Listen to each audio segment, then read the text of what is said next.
Hello everyone and welcome back to another video from Tech Channel. In this tutorial, we will be showing you how to go live from your Facebook account. In order to go live from your Facebook, first of all open up your web browser. Then type in facebook.com and press enter in the address bar and log in to your Facebook account. Once you are logged into your Facebook account, click on Live Video underneath the What's on Your Mind section. This will take you into the Live Producer menu.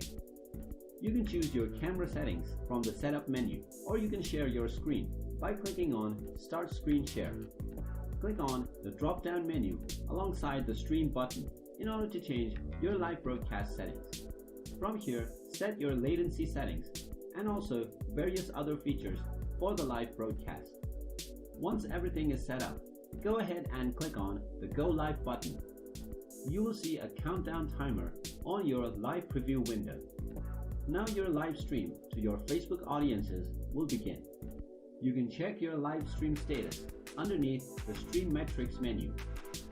In order to end your live stream, click on End Live Video. You will be asked if you are sure that you want to end this live stream. Click on End and your live stream will end. You can also delete your live stream from your post by clicking on Delete Video and return to Newsfeed. So that is how you can go live from your Facebook account. If you like this video, make sure you give it a thumbs up. Also, don't forget to hit the subscribe button and ring the notification bell as well in order to be notified whenever we post a new video. Thank you for watching.